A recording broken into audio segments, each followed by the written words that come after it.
Hello students, welcome to Advait education. आज हम पढ़ने वाले हैं मोल्डिंग ऑफ ब्रिक। तो मोल्डिंग देखेंगे ब्रिक की कैसी होती है, मोल्डिंग प्रोसीजर क्या होता है उसको देखेंगे, एक एक चीज पे वन बाय वन बात करेंगे। तो मोल्डिंग प्रोसीजर क्या होता है, किसी भी एक रॉ फॉर्म को एक शेप में क्या सांचे में ढाल देना, मोल्ड कर देना, इसी को बोलते हैं मोल्डिंग। क्ले के फॉर्म में या ब्रिक के केस में कैसे होता है, इनपुट के फॉर्म में हमको क्या चाहिए, एक प्लास्टिक क्ले चाहिए है।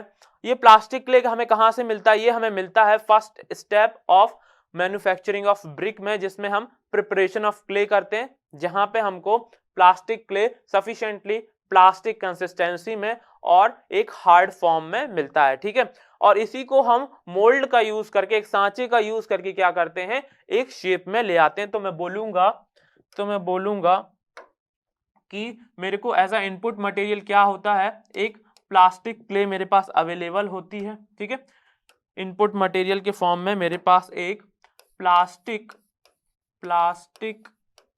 क्ले अवेलेबल होती है और इसका मैं प्रोसेसिंग करता हूं मोल्ड की हेल्प से मैं प्रोसेसिंग करता हूं। तो मेरे को एट लास्ट एक शेप्ड ब्रिक मिलता है, या फिर मैं कहूं एक मोल्डेड ब्रिक मिलता है। ठीक है, इस ब्रिक को क्या बोल सकते हैं, इस ब्रिक को एक और नाम से बोला जाता है ग्रीन ब्रिक। ग्रीन ब्रिक ऐसा इसलिए है क्योंकि इसमें अभी भी एक लार्ज अमाउंट में वाटर है, प्लस और इसमें क्या है, ये एक ब्रिक का शेप ले चुका है, इसलिए इसको बोलते हैं ग्रीन ब्रिक भी बोला जाता है। तो यहां पे मैं लिख देता हूं ग्रीन ब्रिक। तो ये हमारा मोल्डिंग का प्रोसीजर है। यदि मैं बोलूं कि मोल्डिंग कितने टाइप से होता है, तो क्योंकि ये एक सांचे में ढालने की प्रोसेस है, तो मैनुअली भी की जा सकती है और ये आजकल मैकेनिकली भी होता है। तो दो इसके प्रोसेस हैं, मैनुअली और मैकेनिकली। हम एक एक करके इन पे बात करेंगे। तो मैं बोलूं मोल्डिंग कितने टाइप का होता है, तो मैं बोल सकता हूं ये दो टाइप का होगा। फर्स्टली मैं बोलूं तो इसको मैं बोलूंगा हैंड मोल्डिंग, जो मैनुअली होती है। तो मैं इसको लिख देता हूं यहाँ पे हैंड मोल्डिंग। सेकेंडली मैं बात करूं तो ये किस टाइप से किया जा सकता है, मशीन से किया जा सकता है और इसको मैं बोलूंगा मशीन मोल्डिंग। तो सेकंड हो जाएगा मशीन मोल्डिंग। तो एक बात हमारे दिमाग में आती है कि आजकल जमाना पूरा मैकेनाइज्ड हो गया है, मशीनों से बहुत इजीली काम हो सकता है, तो हम हैंड मोल्डिंग क्यों यूज कर रहे हैं, क्या उसका रिलेवेंस है।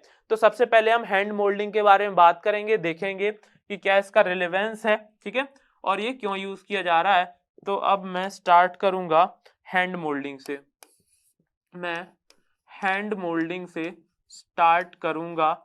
और सबसे पहले हम उन कंडीशंस के बारे में बात करेंगे कि जिसके कारण इसकी सूटेबिलिटी या फिजिबिलिटी बनती है। तो मैं सबसे पहले सूटेबल कंडीशंस के बारे में बात करने वाला हूं। तो यदि मैं बात करूं कि मेरे को कोई बहुत छोटा सा काम करना है, जैसे एक घर बनाना है, दो घर बनाने हैं, ऐसे ही बहुत छोटा कंस्ट्रक्शन है, तो मेरे को एक लार्ज अमाउंट में ब्रिक की क्या जरूरत नहीं है। यदि मैं मशीन खरीदता हूं तो उसकी कैपेबिलिटी तो बहुत ज्यादा होती है, वो बहुत कम टाइम में बहुत ज्यादा काम कर सकती है, पर वो सेम टाइम महंगी भी बहुत आती है। और यदि हमें छोटे काम के लिए कम रिक्वायरमेंट है, तो वो कभी भी फिजिबल नहीं होने वाली है। तो मैं यहाँ पे लिख सकता हूं, ये हम ऐसा क्यों कर रहे हैं, क्योंकि हमारा रिक्वायरमेंट कम है, ब्रिक का रिक्वायरमेंट कम है, तो लिख सकते हैं लेस रिक्वायरमेंट। ठीक है, लेस रिक्वायरमेंट रिक्वायरमेंट। दूसरी बात, इसको हमें क्योंकि मैनुअली बनाना है और मैन पावर जो वहां पे लेबर्स वर्क कर रहे हैं वो बहुत ही सस्ते हैं, तो हम इसको प्रेफर करेंगे। तो सेकंड कंडीशन हो जाती है in case of cheap manpower, in case of cheap manpower. ठीक है, तो ये हम इसको तब यूज करेंगे। अब ये मैनुअली भी किस तरीके से बनाई जा सकती है उसके भी एक दो टाइप होते हैं, उसको हम देखेंगे मैनुअली कैसे बनाया जाता है इसको। तो मैनुअली कैसे बनाया जाता है, इसमें हम एक बेसिक मेथड देखेंगे कि इसको कैसे परफॉर्म करना है, और उसमें कुछ एक स्पेशल कंडीशंस बन जाती है जिसके बेसिस पे इसको दो चीजों में क्लासिफाई किया जा सकता है। तो सबसे पहले हम एक बेसिक मेथड देखने वाले हैं कि हैंड मोल्डिंग की कैसे जाती है। उसमें सबसे पहले हम मोल्ड देखेंगे कि किस तरीके का मोल्ड यूज किया जाता है। ठीक है ना, तो यहाँ पे मैं अब एक मोल्ड बनाने वाला हूं जिसको जनरली मोल्डिंग के टाइम यूज किया जाता है। ठीक है, मैं एक मोल्ड बनाने वाला हूं जिसको मोल्डिंग के टाइम यूज किया जाता है। ये कुछ इस तरीके का होता है कि जिसमें हैंडल्स होते हैं, दोनों साइड पकड़ने के लिए हैंडल्स होते हैं इसमें। ठीक है, और बीच का स्पेस जो है खाली रहता है, बीच का स्पेस खाली रहता है, जिसमें क्या किया जाता है, जो ब्रिक के शेप का होता है, जो क्या होता है, ब्रिक के शेप का होता है। ठीक है, ये कुछ इस तरीके का दिखेगा हमको। अच्छा, एक और बात करें तो किस मेटल का बना होता है या किस मटेरियल का बना होता है, तो इसके बारे में बात करें तो ये जनरली वुड का बना होता है, स्टील का भी बना हुआ हो सकता है। तो ये और वुड का स्टील का यदि डिफरेंट मटेरियल का बना हुआ है तो इसके कारण क्या डिफरेंसेस आ रहे हैं उसके बारे में भी बात करेंगे। यदि मैं बोलूं ये स्टील का बना है, ये स्टील का बना है तो क्या होगा, हैवी होगा बहुत। स्टील का बना है तो हैवी होने वाला है। वुड का होगा तो ये क्या हो सकता है, ये जरूर ही ये क्या होगा, सस्ता होगा। पर मैं बात करूं फिनिश की, सरफेस फिनिश की कैसे आने वाली है, तो सरफेस फिनिश स्टील के मोल्ड में बहुत ही सुपीरियर रहती है और वुड के मोल्ड में थोड़ी इंफीरियर रहती है। तो मैं इसकी मटेरियल की बात कर लूं तो ये किस किस का हो सकता है, ये तो या तो वुड का होगा, ईदर वुड और स्टील। ठीक है, तो वुड और स्टील में क्या क्या होने वाला है, सरफेस फिनिश क्या होगा, सरफेस फिनिश की बात करें तो वुड के केस में थोड़ी क्या होगी, इंफीरियर होगी, थोड़ी इंफीरियर होगी, और वहीं स्टील के केस में करें तो सुपीरियर होगी। ठीक है, यदि वेट की बात करें, वेट की बात करें तो वेट की बात करें तो वेट वुड का क्या होगा, लाइट होगा। वुड का वेट क्या होगा, जिस में वुड यूज किया जा रहा है उसका वेट क्या होगा, लाइट होगा, और स्टील का हैवी होगा। ठीक है, तो ये हमारा डिस्कशन इसको लेके हो गया कि ये मटेरियल कैसा है और कैसा परफॉर्मेंस होने वाला है इसका। ठीक है, अब हम बात करें कि मोल्डिंग करेंगे कैसे। हमारे पास मोल्ड अवेलेबल है और हमारे पास एज अ इनपुट मटेरियल क्या है, क्ले है, प्लास्टिक क्ले का ढेर है, बहुत सारी प्लास्टिक क्ले है। ठीक है, तो हम क्या करेंगे, इस प्लास्टिक क्ले को लेंगे, इस प्लास्टिक क्ले को लेंगे और इससे इस जो ये हमें ओपन एरिया दिख रहा है या ओपन पार्ट दिख रहा है इसको फिल कर देंगे। ठीक है, तो इस प्लास्टिक क्ले से इसको फिल कर देंगे, तो ये हमारा इनपुट होगा, ये हमारा क्या होगा, ये हमारा इनपुट होने वाला है। ठीक है, ये हमारा क्या हो जाएगा, इनपुट हो जाएगा। अब जब इसको पूरी तरीके से फिल कर दिया जाएगा और ऊपर एक प्लेट लेके इसको क्या कर दिया जाता है, प्लेन कर दिया जाता है, नीचे से ही प्लेन कर दिया जाता है, और जब ये पूरा फिक्स शेप में आ जाता है उसके बाद इसको निकाला जाता है। निकालने के बाद मैं बोल रहा हूं कि आउटपुट आएगा कुछ, निकालने के बाद मैं बोल रहा हूं कि ये आउटपुट है मेरा, तो आउटपुट बोलूं तो ये क्या होगा, एक ब्रिक के फॉर्म में होगा, ब्रिक के शेप में होगा, जो कि कुछ इस तरीके का दिखने वाला है। ठीक है, कुछ क्या होगा, इस तरीके का दिखने वाला है मेरे को। तो यहाँ पे मेरे को एक ब्रिक का शेप बनते दिख रहा है। पर मैं बात करूं कि यहाँ पे मेरे को फ्रॉग नहीं दिख रहा। ठीक है, तो फ्रॉग दिखेगा कैसे, इसमें कुछ इस तरीके का मैकेनिज्म नहीं होता है कि इसमें फ्रॉग प्रोवाइड कराया जा सके। तो जो ब्रिक मिल रहा है, अब जो ब्रिक मिल रहा है वो क्या होगा, फ्रॉगलेस होगा। क्या होगा, फ्रॉगलेस होगा, बिना फ्रॉग के होगा। तो एक बात ध्यान रखेंगे, हम हैंड मोल्डिंग में जितने भी हम ब्रिक्स की बात कर रहे हैं उसमें फ्रॉग नहीं होगा, तो ये इंफीरियॉरिटी तो पहले यहीं से आ गई। ठीक है, अब एक और बात करें कि जब इसको निकाल रहे हैं उसमें इंसर्ट करने तक तो ठीक है कि हम उसमें उसको फिल कर सकते हैं, ऊपर से एक बोर्ड लेके उसको क्या कर देंगे, चिकना कर देंगे। पर जब निकालेंगे तो एक दिक्कत है, जो क्ले पार्टिकल्स हैं और वॉल्स हैं मोल्ड की, उनमें क्या होगा, यदि वो चिपके रह गए तो जो शेप है वो डिफॉर्म्ड हो जाएगा, तो इसके लिए क्या करते हैं हम, टू रिमूव द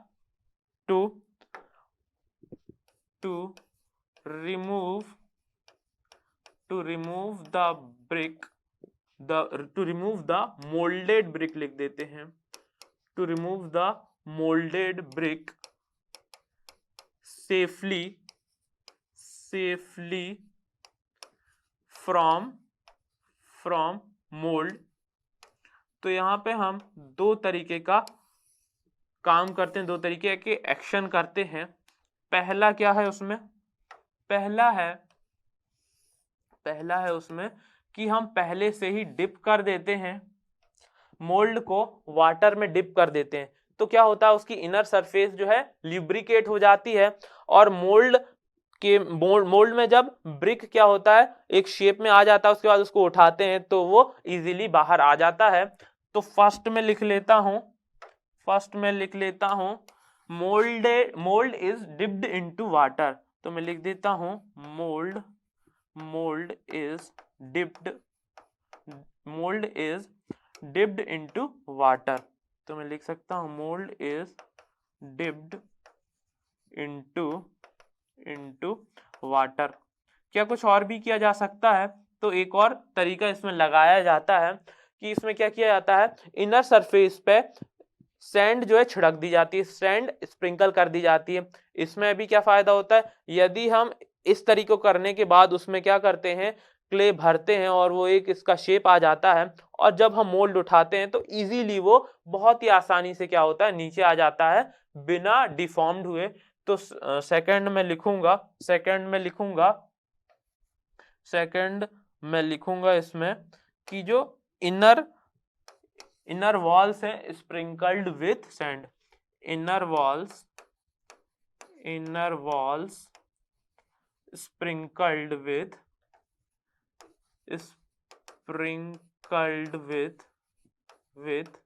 सैंड। ठीक है, तो इनर वॉल्ड किसकी, इनर वॉल्ड मोल्ड की। ठीक है, तो यहां पे लिख देते हैं इनर वॉल मोल्ड की। तो इस तरीके से हम दो तरीके से क्या कर सकते हैं, इस ब्रिक को बाहर निकाल सकते हैं। तो इसी के बेसिस पे इसको अलग अलग नाम दे दिया गया है। यदि उसको वाटर में डिप करके निकाल रहे हैं और जो ब्रिक आ रहा है उसको बोलते हैं स्लोप मोल्डेड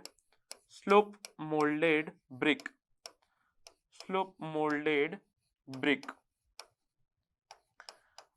और यदि सैंड को स्प्रिंकल्ड करने के बाद उसको निकाला जा रहा है तो उसको बोलेंगे सैंड मोल्डेड ब्रिक, उसको बोलेंगे सैंड मोल्डेड ब्रिक्स। ठीक है, तो यहाँ पे हमने क्या देखा, हमने देखा कि हैंड मोल्डिंग में प्रोसीजर तो सेम अपनाई जा रही है, पर थोड़े से चेंज के कारण, एक स्टेप में अलग अलग तरीके से करने के कारण यहाँ पे एक क्लासिफिकेशन बन जा रहा है। ये ब्रिक तो लगभग सेम ही टाइप की स्ट्रेंथ होगी इनकी, और इसमें दोनों में ही फ्रॉग नहीं होगा, पर इसका इस तरीके से क्लासिफिकेशन हो जाता है। तो हम ओवरऑल देखें तो क्या हो रहा है, हमने प्रोसीजर देखी कि कैसे हैंड के थ्रू ब्रिक बना पा रहे हैं और उसको दो पार्ट में हम डिवाइड कर देते हैं। यदि मैं बोलूं हैंड मोल्डिंग कितने टाइप की होती है तो मैं लिख सकता हूं, हैंड मोल्डिंग को मैं लिखूंगा, हैंड मोल्डिंग दो टाइप से होती है। फर्स्टली बोलूं तो ये होता है ग्राउंड मोल्डिंग होता है, ठीक है। और नेक्स्ट बोलूं तो table moulding.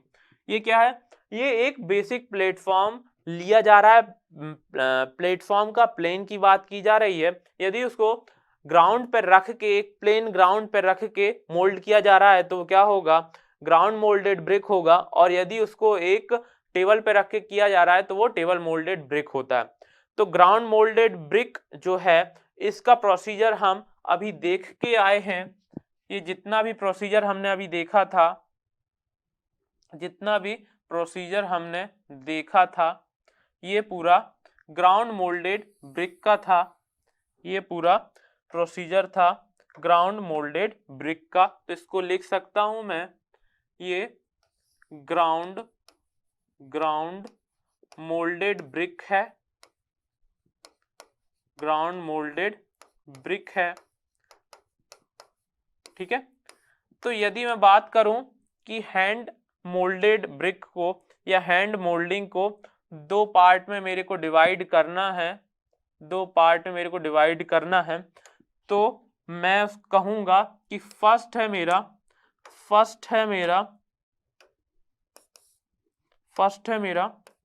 Ground moulded brick, first है ग्राउंड मोल्डेड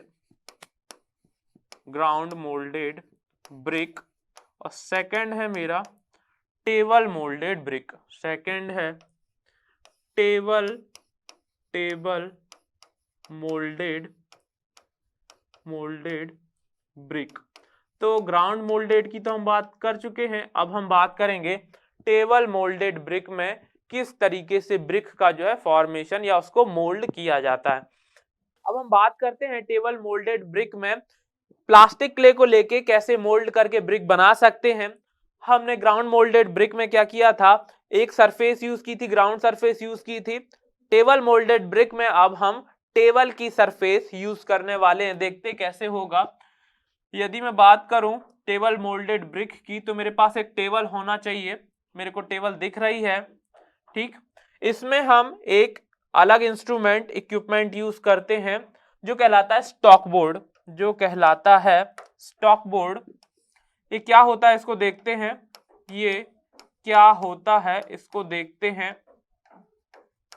ये एक प्लेन बोर्ड होता है, लकड़ी का बोर्ड, जिसके ऊपर क्या होते हैं, प्रोजेक्शंस निकले हुए होते हैं, ठीक है। प्रोजेक्शंस निकले हुए होने के कारण क्या होता है, जब हम इसके ऊपर मोल्ड को प्लेस करके इसमें क्ले फिल करते हैं, क्ले को क्या करेंगे, फिल करेंगे। सपोज हमारे पास प्लास्टिक क्ले अवेलेबल है, ठीक है, प्लास्टिक क्ले अवेलेबल है, ये प्लास्टिक क्ले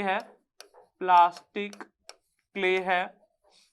और इस तरीके की असेंबली होने के बाद जब हम इसको मोल्ड में फिल करके और मोल्ड को इसके ऊपर रखते हैं, प्लेस करते हैं, तो ये जो ऊपर की तरफ प्रोजेक्शन हमको दिख रहा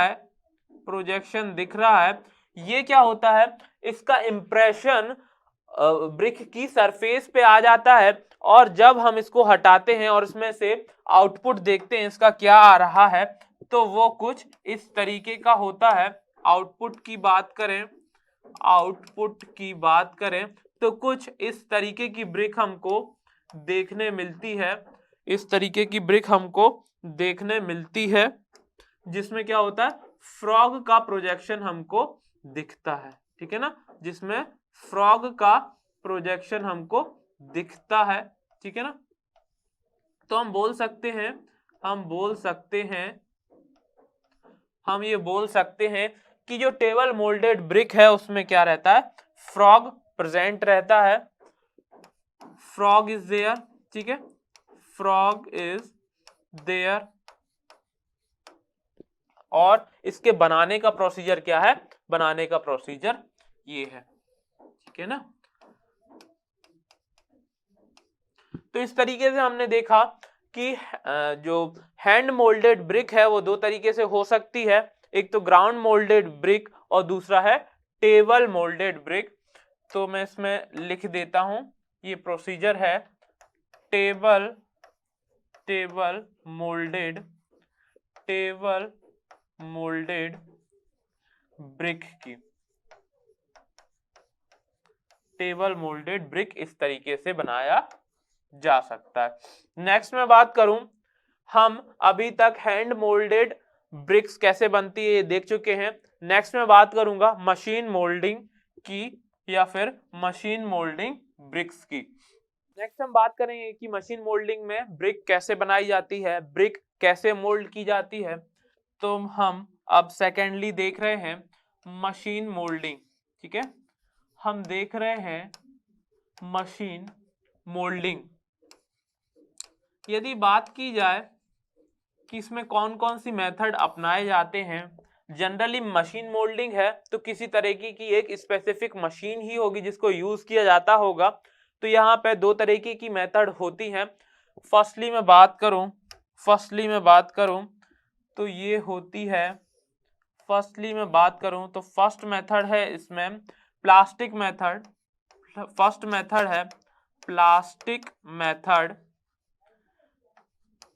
सेकेंडली मैं बात करूं तो ये है ड्राई प्रेस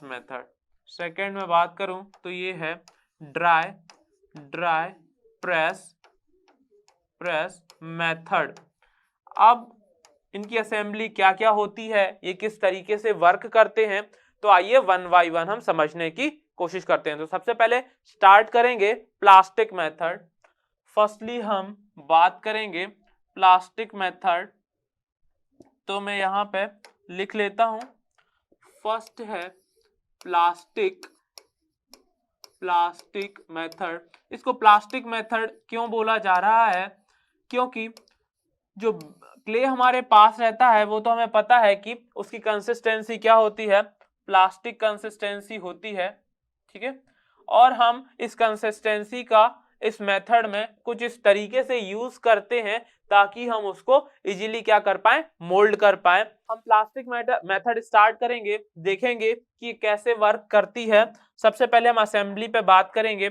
यदि असेंबली देखें तो यहाँ पे हम देख रहे हैं कि एक सिलेंड्रिकल ट्यूब है। सिलेंड्रिकल ट्यूब में क्या होता है, सिलेंड्रिकल ट्यूब में क्ले भरा हुआ होता है जिसका कंसिस्टेंसी क्या होता है, प्लास्टिक होता है। ये इस पूरी ट्यूब को फिल किए हुए होता है। इस सिलेंड्रिकल ट्यूब के सेंटर में से एक शाफ्ट होके जाता है जिसके चारों ओर स्पाइरल ब्लेड लगे रहते हैं।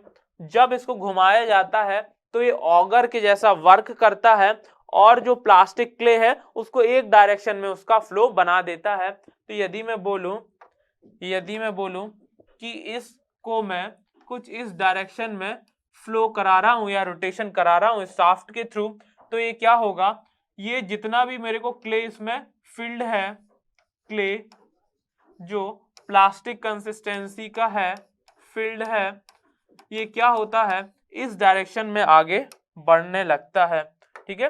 किस डायरेक्शन में, इस डायरेक्शन में आगे बढ़ने लगता है। अब उसकी ओपनिंग कुछ इस तरीके से दी जाती है। ओपनिंग पे बात करें तो ओपनिंग एक रेक्टेंगुलर ओपनिंग दी जाती है, ठीक है। और जब इसमें से क्ले बाहर आता है तो एक बार के फॉर्म में होता है। बार मतलब एक बहुत लंबी चैनल के जैसा हमें दिखेगा कि बहुत लंबा क्ले का इस तरीके से मोल्डेड फॉर्म हमको दिखेगा कि ये बाहर आता जा रहा है। तो ये यहां से क्या होता जाएगा, बाहर आता जाएगा। ठीक है, फिर उसके बाद में कुछ समय आने के बाद एक वायर असेंबली होती है, एक वायर असेंबली होती है।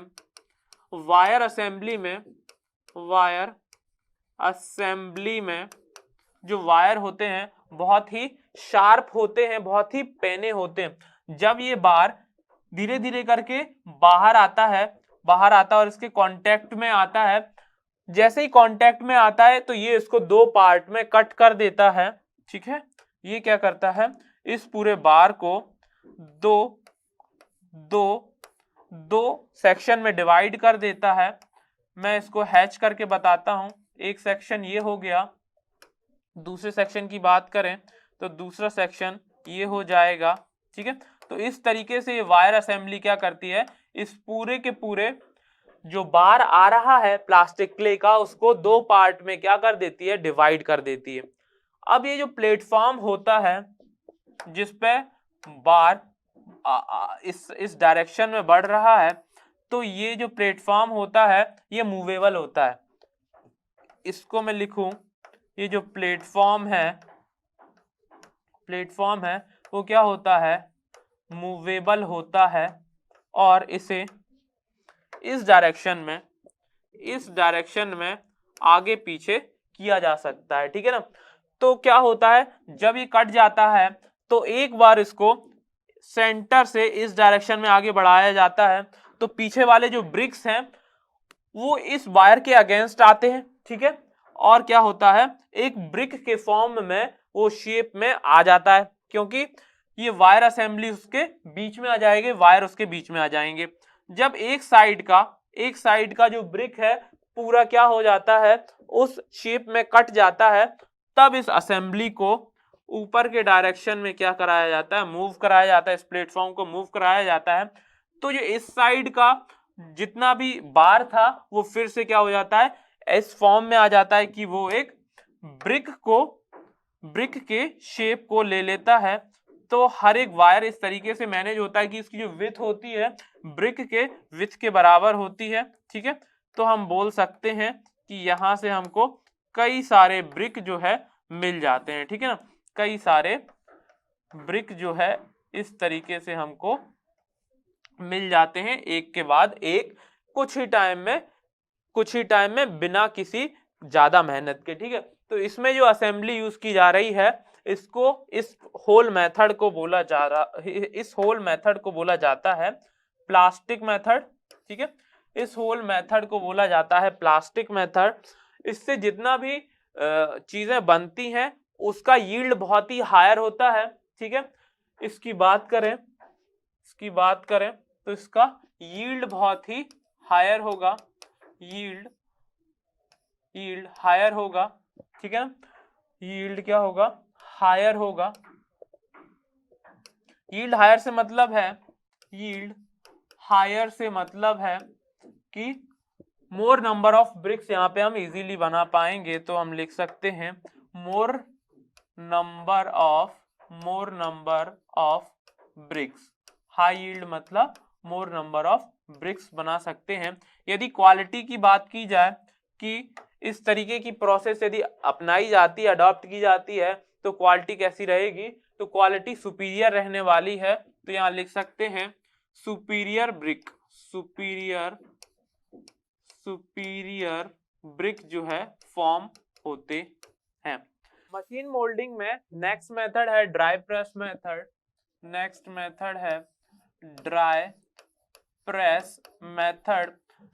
हम नाम से थोड़ा एक आइडिया लगा सकते हैं कि इसमें क्या हो रहा है। तो इसमें क्या होता है कि जब एक मोल्ड में ब्रिक को बनाने के लिए क्ले फिल किया जाता है, सपोज ये मोल्ड है और इसमें क्ले को फिल किया जा रहा है, एक प्लास्टिक क्ले को फिल किया जा रहा है। ठीक है, और इसमें एक तरीके का कंप्रेशन या प्रेशराइज एक मशीन कहलाती है जिसको बोला जाता है मैकेनिकल प्रेस, जिसको बोला जाता है मैकेनिकल प्रेस,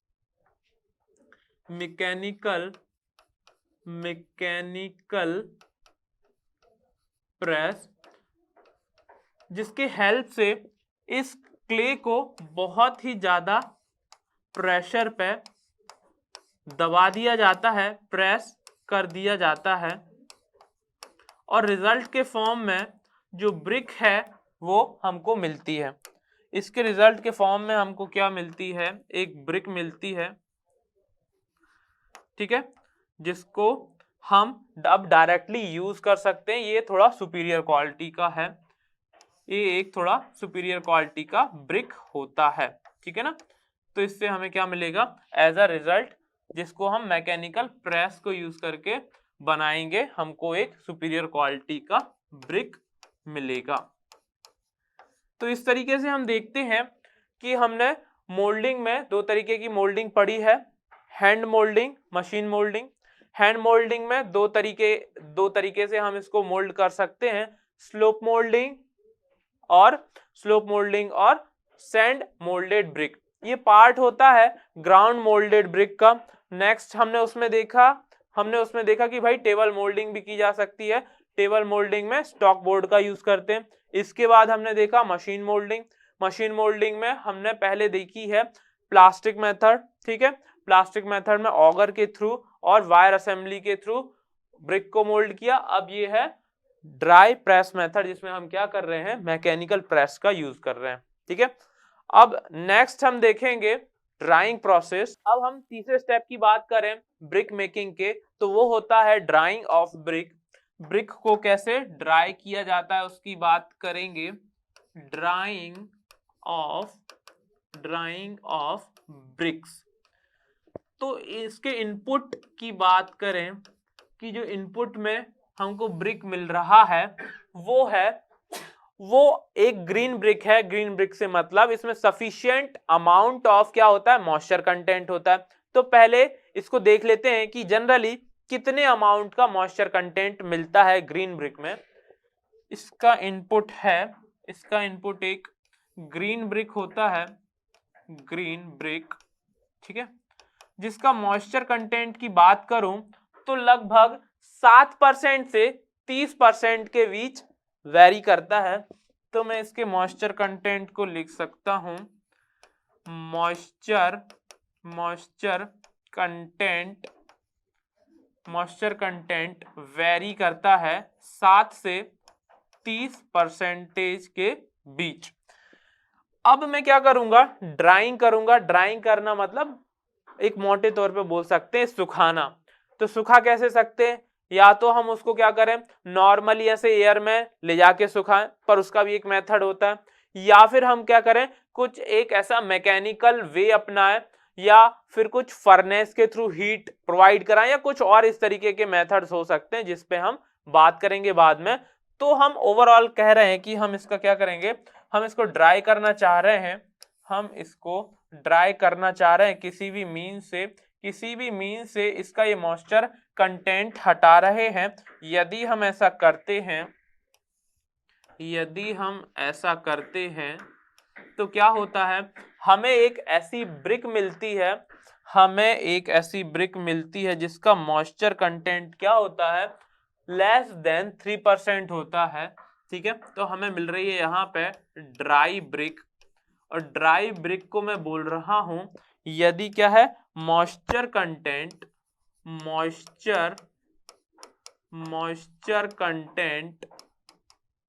लेस देन 3% है, तो ये मेरा ड्राई ब्रिक है।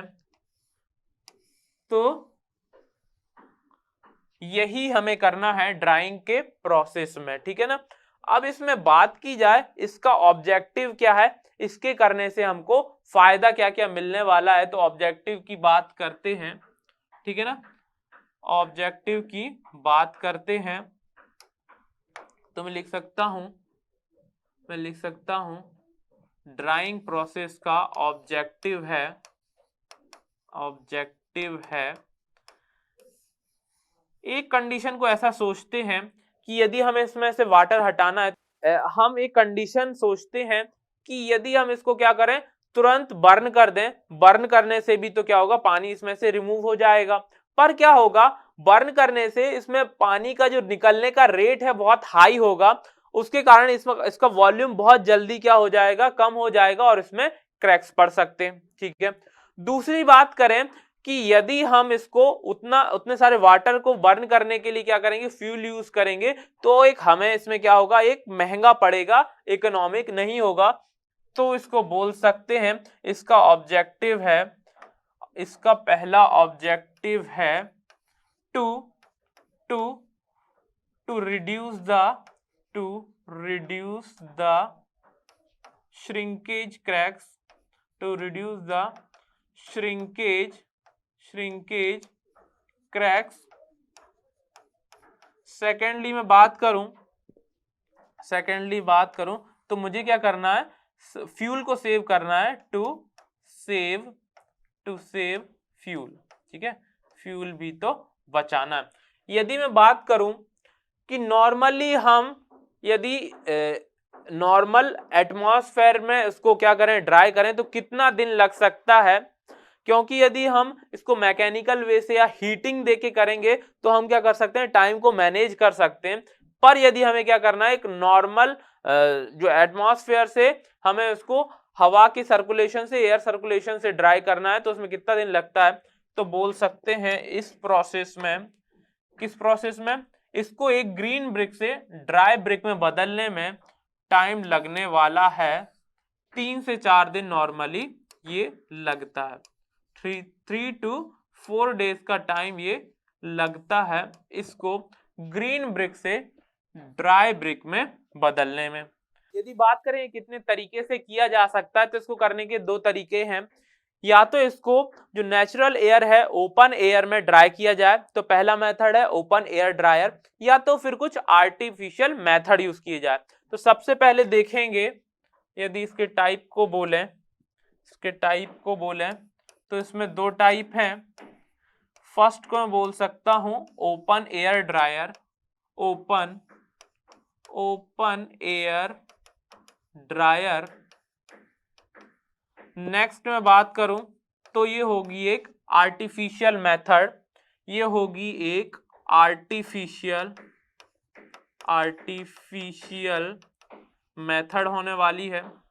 तो सबसे पहले मैं बात करूंगा ओपन एयर ड्रायर का, मेरे को यूज करना है, तो इसको कैसे अरेंज करेंगे और क्या कंडीशंस हमें पहले से ध्यान रखनी पड़ेगी ताकि हम ओपन एयर में ड्राई कर सकें। तो इसके लिए मैं बात करूंगा, तो जनरली जिस भी प्लेस पे हम कर रहे हैं वहां पे हमको एक प्लेटफॉर्म बनाना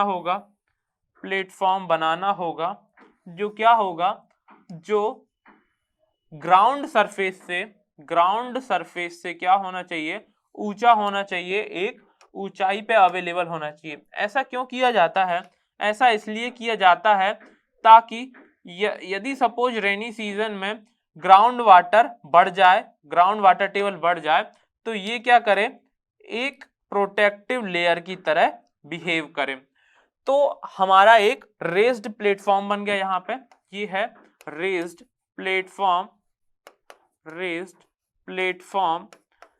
अब क्या करेंगे, अब हम इसमें स्टैक को रखेंगे। स्टैक क्या होता है, ब्रिक को 1 बाय 1 कुछ इस तरीके से अरेंज किया जाता है ताकि उसमें स्पेस भी बना रहे और एक के ऊपर एक वो रखे भी जा सके। तो ब्रिक को ढेरी के फॉर्म में रखा जाता है, स्टेक्स के फॉर्म में रखा जाता है। स्टेक्स की बात करें तो वो कुछ ऐसा होता है, मैं यहाँ पे एक स्टेक्स को बनाने की कोशिश कर रहा हूँ, जिसमें मैं बताऊंगा कि ब्रिक्स का अरेंजमेंट कैसा रहता है।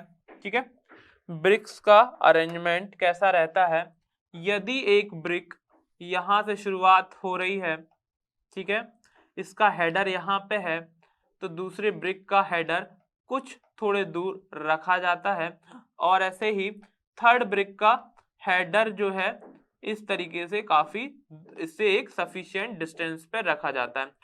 अब जब ये अरेंज हो जाते हैं तो इसके ऊपर हेडर का एक कोर्स दिया जाता है, और उनके बीच भी क्या होता है, एक डिस्टेंस होता है, एक सफिशिएंट डिस्टेंस होता है। अब इसके बाद ही क्या होता है, ये जो कोर्सेज हैं रिपीट कर जाते हैं। यदि मैं इसको बोलूं कोर्स 1, इसको बोलूं कोर्स 2, तो यहाँ पे सेम जो है कोर्स 1-2 का रिपीटिशन हो जाएगा, कोर्स 1-2 का रिपीटिशन हो जाएगा। ऐसे ही ये क्या करता जाएगा, ऊपर तक जाते जाएगा, ठीक है ना। और हमें एक जो ढेरी है वो मिल जाएगी। उसमें अरेंजमेंट कुछ इस तरीके से किया गया है, अरेंजमेंट कुछ इस तरीके से किया गया है कि हर एक ब्रिक में जो मैक्सिमम सरफेस एरिया मिले एयर को सर्कुलेट होने के लिए। तो मैं इसको लिख देता हूं, मैं इसको लिख देता हूं कि ये एक स्टेक है, ये एक स्टेक है, ठीक है। तो अब उसका प्लेसमेंट मैं बताऊं, यदि रेज्ड कर्व पे, यदि रेज्ड कर्व पे नहीं, यदि रेज्ड प्लेटफॉर्म पे होता है तो कैसे होगा उसको देखेंगे। एक रेज्ड प्लेटफॉर्म पे होता है तो कैसे होगा उसको देखेंगे। तो मैं इसको यहां ला रहा हूं, बात करेंगे, ला रहा हूं, बात करेंगे कि कैसे होगा। हम उसको कुछ इस तरीके से अरेंज कर देते हैं, ठीक है।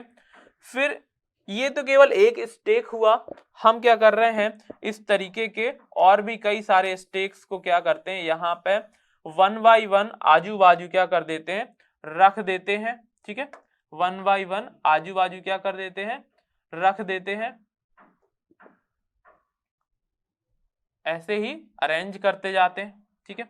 यदि बात की जाए कि इनके बीच डिस्टेंस कितना होना चाहिए, तो इनके बीच कम से कम 1 मीटर का डिफरेंस या डिस्टेंस, एक मीटर के दूरी पे ये होने चाहिए, ठीक है।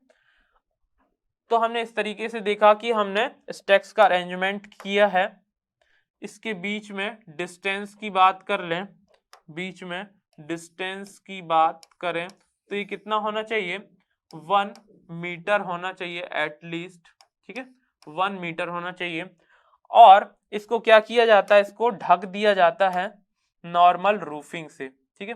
नॉर्मल रूफिंग से इसको ढक दिया जाता है ताकि जब कभी भी बारिश होने की संभावना हो तो उससे भी इसको बचा के रखा जा सके, ठीक है ना। तो इसको क्या किया जाएगा, नॉर्मल एक रूफिंग प्रोवाइड की जाएगी, ठीक है। नॉर्मल एक रूफिंग प्रोवाइड की जाएगी, ठीक है। उससे इसको क्या कर दिया जाएगा, उसको सुरक्षित कर दिया जाएगा। इसको यहाँ पे इस तरीके से क्या कर सकते हैं, ये रूफिंग मटेरियल यूज होता है, ठीक है ना।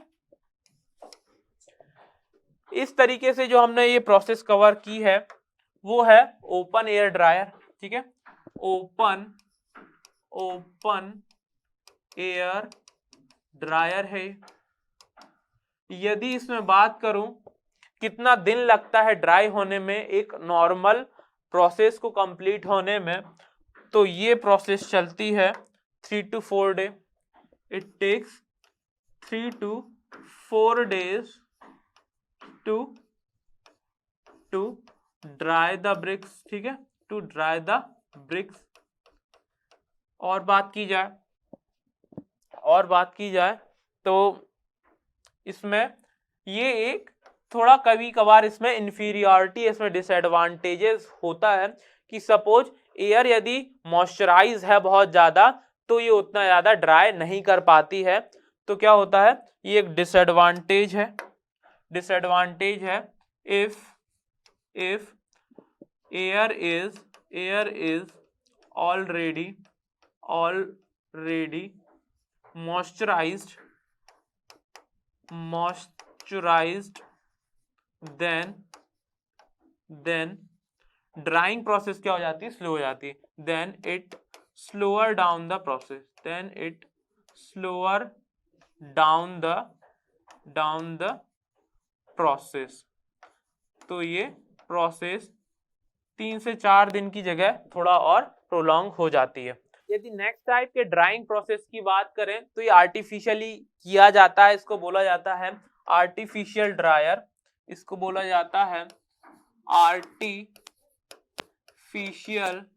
Artificial dryer. इसमें भी 2 मेथड होती हैं, इसमें भी 2 मेथड होती हैं। पहली मेथड है हॉट फ्लोर ड्रायर, पहली मेथड है हॉट फ्लोर ड्रायर। इसको देखेंगे ये कैसे होता है, इसके बारे में बात करेंगे ये कैसे होता है, ठीक है ना। इसमें क्या होता है, एक चैम्बर होता है बहुत बड़ा, जिसमें कई सारे स्टेक्स रखे होते हैं, कई सारे ब्रिक के स्टेक्स रखे होते हैं, और इसके बाजू में क्या होता है, एक फर्नेस होता है। फर्नेस से क्या हॉट एयर आती रहती है, और हॉट एयर इसमें इंट्रूड करती है, इसको सर्कुलेट करती है, और एक ओपनिंग से निकल जाती है। इस तरीके से सर्कुलेशन होने से क्या होता है, ब्रिक एक कम टाइम में ही ड्राई हो जाता है। तो देखते हैं कैसे होता है। तो फर्स्टली मैं एक चैम्बर बनाऊंगा,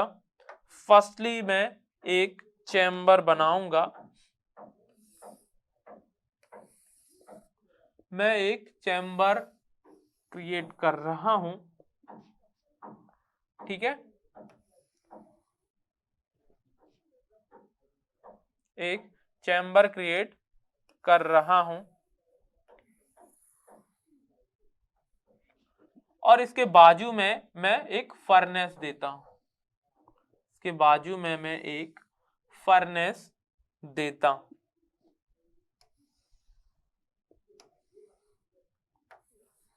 ठीक है। तो इस तरीके से मैंने दो सेक्शन में इसको डिवाइड किया है। एक सेक्शन है मेरा चैम्बर, ये सेक्शन है मेरा चैम्बर है,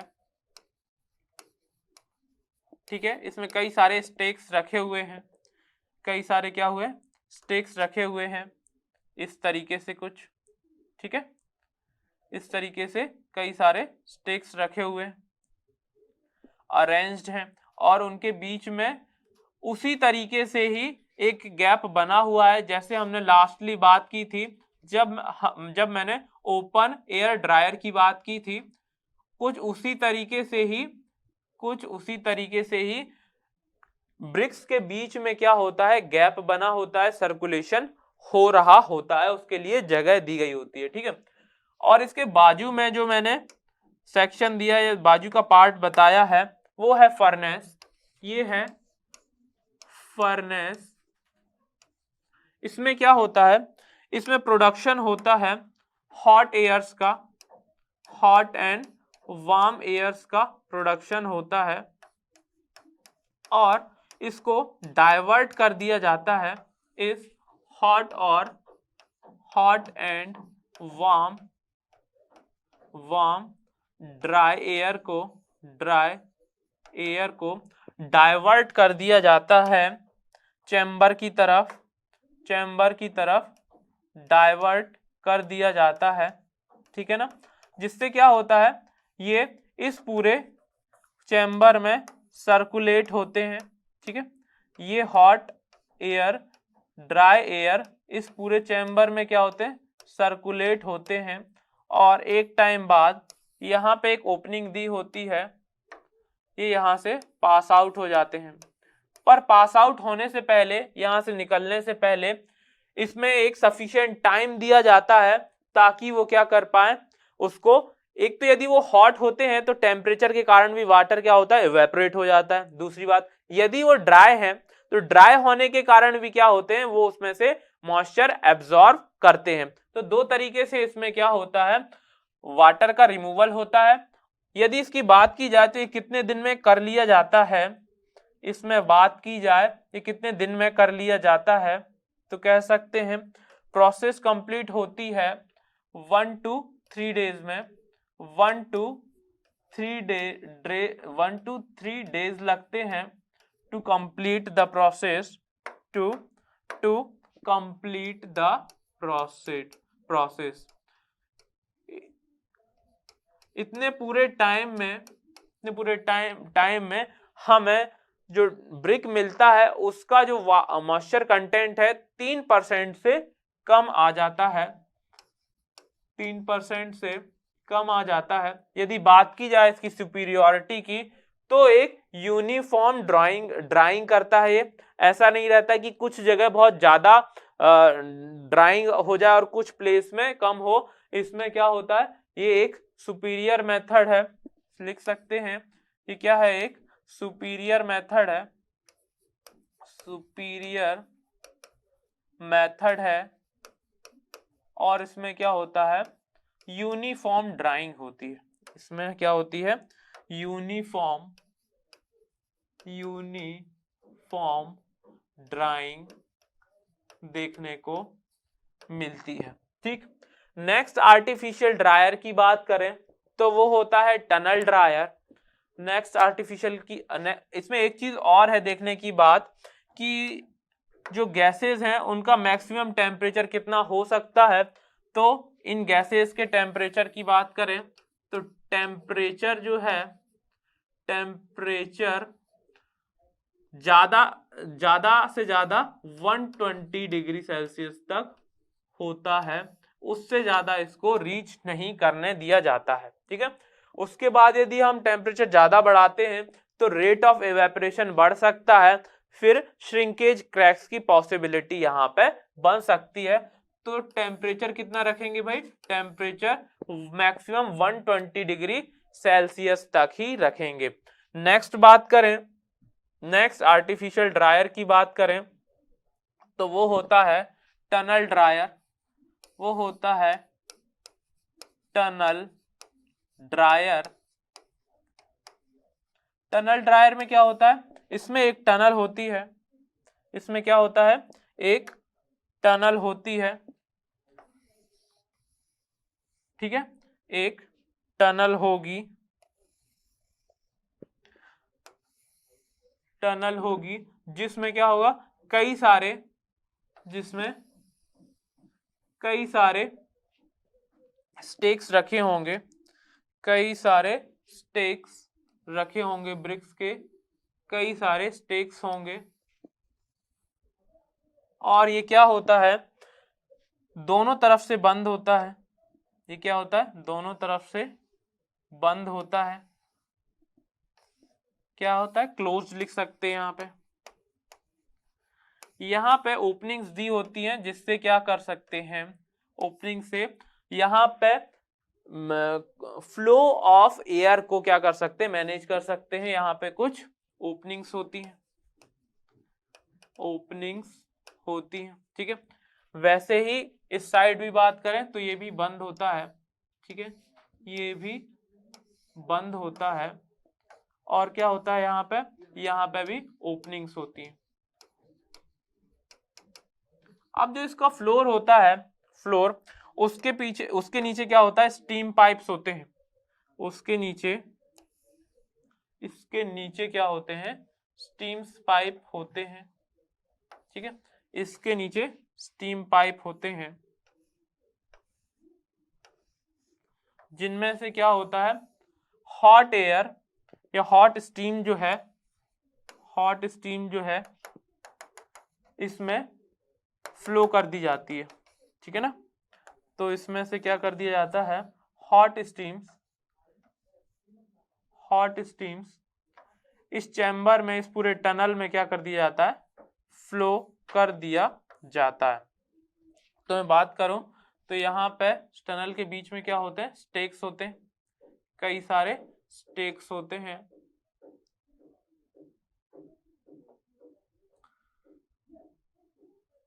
ठीक है, कुछ इस तरीके से अरेंज होते हैं, और भी हो सकते हैं। ठीक है, अब यहां से क्या होगा, नीचे से जो है हॉट गैस आएगी। ठीक है, हॉट वार्म गैस आएगी और क्या होगी, पूरे टनल में सर्कुलेट होगी। ठीक है, पूरे टनल में क्या होगी, सर्कुलेट होगी। और स्टेक्स के बीच में से जितने भी होल्स हैं या जितने भी ओपनिंग्स हैं उसमें से क्या करेगा, उसमें से इसको सर्कुलेट करता है, इसको ड्राई करेगा।